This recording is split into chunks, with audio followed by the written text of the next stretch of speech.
दोस्तों, आज हम जिस फिल्म के बारे में बात करने जा रहे हैं उसकी शुरुआत होती है अमेरिका के कोलोराडो राज्य की एक हाई सिक्योरिटी जेल से। यहाँ पर हमें दिखाया जाता है कि एक खतरनाक कैदी जिसका नाम है रे ब्रेसलिन, उसे कैद करके रखा गया है। लेकिन कहानी यहीं से दिलचस्प हो जाती है। एक दिन उसी जेल में एक दूसरा कैदी जैक रे को चेतावनी देता है कि उससे दूर रहना ही बेहतर है। पर आपको पता ही है, रे कोई साधारण कैदी नहीं था। अगले ही दिन उसने जैक और उसके साथी दोनों पर हमला कर दिया और उन्हें अच्छी खासी पिटाई लगा दी। लेकिन तभी गार्ड्स वहां आ गए और रे को सजा के तौर पर एक अलग सेल में डाल दिया गया। अब इस जेल का ये खास हिस्सा उन कैदियों के लिए होता था जो झगड़ा अफसाद करते थे। हर वक्त उन पर सीसीटीवी कैमरों से नजर रखी जाती थी। लेकिन यहाँ असली ट्विस्ट आता है। असल में रे का इस सेल में आना भी उसकी चाल थी, क्योंकि वो बहुत जल्द इस जेल से भागने की प्लानिंग कर रहा था। रे ने आसपास का माहौल बारीकी से देखा। उसे पता चला कि सेल के पास ही एक गैरेज है और इस समय जेल में गार्ड्स की संख्या भी थोड़ी कम थी। रे ने ये भी नोटिस किया कि गार्ड्स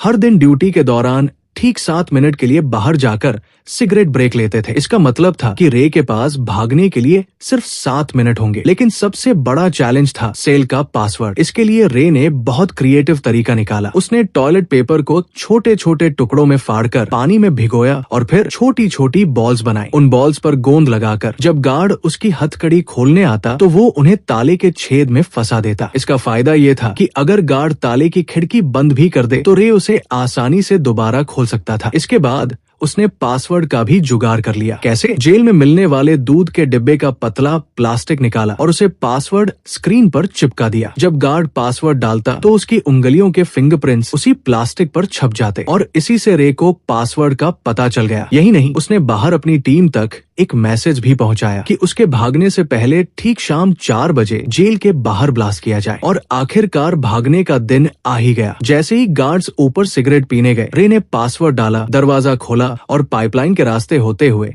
सीधे गैरेज पहुंच गया। उसी समय बाहर उसकी टीम ने ब्लास्ट कर दिया। इससे पूरी जेल का ध्यान भटक गया और फायर ब्रिगेड वहां पहुंच गई। लेकिन रे ने पहले ही प्लान बना लिया था। वो फायर ब्रिगेड की यूनिफॉर्म पहनकर उनकी टीम के साथ जेल से बाहर निकल गया। सब कुछ परफेक्ट लग रहा था, लेकिन रास्ते में उसके साथी उसे धोखा देकर छोड़ गए। नतीजा ये हुआ कि पुलिस ने रे को फिर से पकड़ लिया। लेकिन अब यहाँ एंट्री होती है एक नए किरदार की, क्लार्क। उसने पुलिस से कहा कि रे को छोड़ दो। फिर वो रे को लेकर जेल के हेड के पास गया और वहाँ असली सच्चाई सामने आई। दोस्तों, रे असली कैदी था ही नहीं, बल्कि वह एक सिक्योरिटी एक्सपर्ट था जिसे सरकार हायर करती थी दुनिया की सबसे हाई सिक्योरिटी जेलों की सुरक्षा जांचने के लिए। यानी उसका काम ही था जेल में घुसकर देखना कि वहां से भागना कितना आसान या मुश्किल है। और अब तक की कोई भी जेल उसे रोक नहीं पाई थी। खैर, इसके पूरे 5 महीने बाद रे अपने ऑफिस वापस आता है। वहां क्लार्क उसे एक नई क्लाइंट जेसिका से मिलवाता है। जेसिका चाहती थी कि रे इस बार दुनिया की सबसे हाई सिक्योरिटी जेल की सिक्योरिटी चेक करे। मजेदार बात ये थी कि रे और उसकी टीम को इस जेल का नाम तक नहीं पता था, लेकिन जेसिका इसके लिए उसे बहुत बड़ी रकम ऑफर कर रही थी। रे इस ऑफर को मान लेता है। इसके बाद उसकी टीम उसे एक नए कैदी की पहचान देती है, एंथनी पोर्टोस नाम से, और हश नाम का उसका साथी रे की बाजू में एक ट्रैकर फिट कर देता है ताकि टीम उस पर नजर रख सके। लेकिन कहानी यहीं से खतरनाक मोड़ लेती है। रे को अगवा कर लिया जाता है और उसका ट्रैकर भी निकाल दिया जाता है। जब उसकी आंख खुलती है तो वो खुद को एक कांच के सेल में पाता है। ये जेल बाकी सब जेलों से अलग थी। यहाँ हर तरफ खतरनाक माहौल और अजीब सी सख्त सिक्योरिटी थी। फिर उसकी मुलाकात होती है जेल के वार्डन विलार्ड हॉब्स से। लेकिन समस्या ये थी कि रे को पहले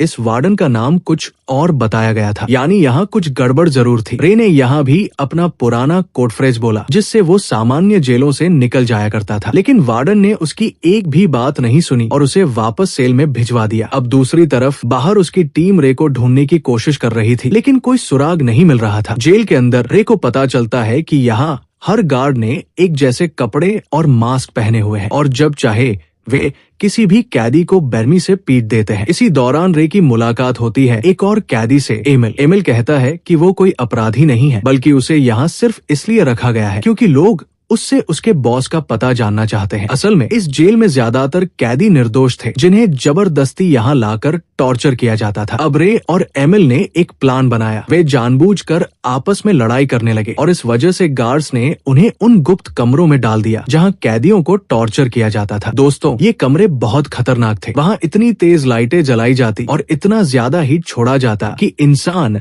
सहन ही नहीं कर सकता था। लेकिन वार्डन हॉब्स को ये सब देखना और मजे लेना अच्छा लगता था। कुछ समय बाद डॉक्टर कैरी रे को चेक करने आया। उसे रे पर थोड़ी दया भी आई, लेकिन जब रे ने उससे जेल का लोकेशन पूछा तो उसने कोई जवाब नहीं दिया। अगले दिन रे ने एमिल को अपने प्लान के बारे में बताया। उसने कहा कि टॉर्चर रूम का फर्श एल्यूमिनियम नहीं बल्कि स्टील का बना हुआ है। इसका मतलब था कि अगर वे किसी तरह मेटल की पट्टी लाकर नट बोल्ट खोल ले तो पाइपलाइन से ऊपर चढ़कर भाग सकते हैं। इस बार जब वार्डन ने एमिल से उसके बॉस के बारे में पूछा और एमिल ने कुछ नहीं बताया तो गार्ड्स ने उसके मुंह में पाइप डालकर उसे पानी से बुरी तरह टॉर्चर किया। लेकिन इसी बीच एमिल एक मेटल का टुकड़ा चुराने में सफल रहा। अब उन्होंने नया प्लान बनाया। वे दोबारा झगड़ा करके टॉर्चर रूम में गए। वहाँ एमिल अचानक जोर से चिल्लाने लगा ताकि सबका ध्यान उसकी तरफ जाए। उसी समय रे ने कागज से सीसीटीवी कैमरा ढक दिया और धीरे धीरे फर्श का काम शुरू कर दिया। लेकिन दोस्तों, यहाँ एक छोटी सी गलती ने सब खराब कर दिया। रे का हाथ फिसल गया और एक पाइप टूट गया। जैसे ही पाइप टूटा उसमें से जोरदार पानी निकलने लगा और कुछ ही मिनटों में पूरा इलाका पानी से भर गया। रे ने बड़ी मुश्किल से ऊपर का रास्ता पकड़ा और जब वो वहाँ पहुँचा तो उसे सबसे बड़ा झटका लगा। असलियत ये थी कि ये जेल किसी जमीन के नीचे बनी हुई नहीं थी, बल्कि ये तो समुद्र के बीच में खड़े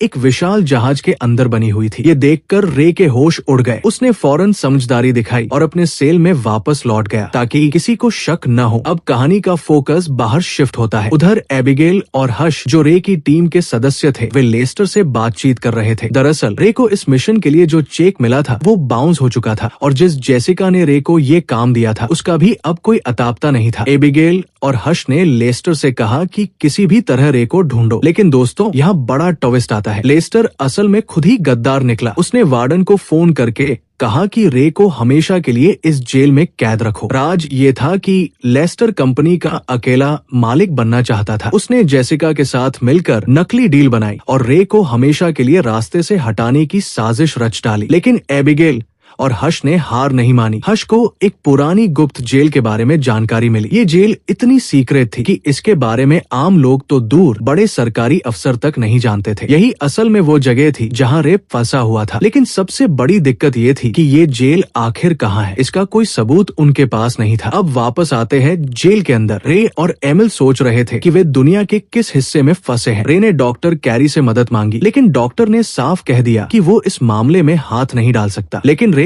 इतनी आसानी से हार मानने वालों में से नहीं था। उसने जुगाड़ लगाकर जेल के अंदर से एक गद्दा और कुछ सामान चुराया और एक पुराना नेविगेशन डिवाइस बनाया, सेक्सटेंट। ये डिवाइस समुद्र में जहाज की पोजीशन का अंदाजा लगाने के लिए इस्तेमाल किया जाता है, लेकिन सेक्सटेंट चलाने के लिए शिप के ऊपरी हिस्से तक जाना जरूरी था। इसके लिए रे ने एक और कैदी जावेद से मदद मांगी। जावेद ने चालाकी से वार्डन के पास जाकर कहा कि वो उसका जासूस बनेगा। बदले में उसने सिर्फ इतनी सी इजाजत मांगी, खुले आसमान के नीचे नमाज पढ़ने की। वार्डन ने बिना सोचे समझे ये मांग मान ली, क्योंकि उसे शक भी नहीं था कि असल में पीछे क्या चल रहा है। इसके बाद जावेद ने शिप के ऊपर जाकर सेक्सटेंट इस्तेमाल किया और दिन रात की मेहनत से रे को समझ आ गया कि ये जहाज मोरक्को के पास अटलांटिक ओशन में खड़ा है। ये सुनकर एमिल को थोड़ी उम्मीद मिली, क्योंकि उसका एक पुराना दोस्त मोरक्को में रहता था। एमिल ने कहा कि अगर किसी तरह उस तक संदेश पहुंच जाए तो वो अपनी टीम लेकर हमें बचाने आ जाएगा। रे ने डॉक्टर कैरी को फिर से मनाने की कोशिश की। इस बार उसने दोस्ताना अंदाज में कहा कि अगर वो मदद करेगा तो ये सबकी जान बचा सकता है। डॉक्टर आखिरकार मान गया और उसने चुपके से रात में ईमेल भेजकर एमिल के दोस्त को जेल का सही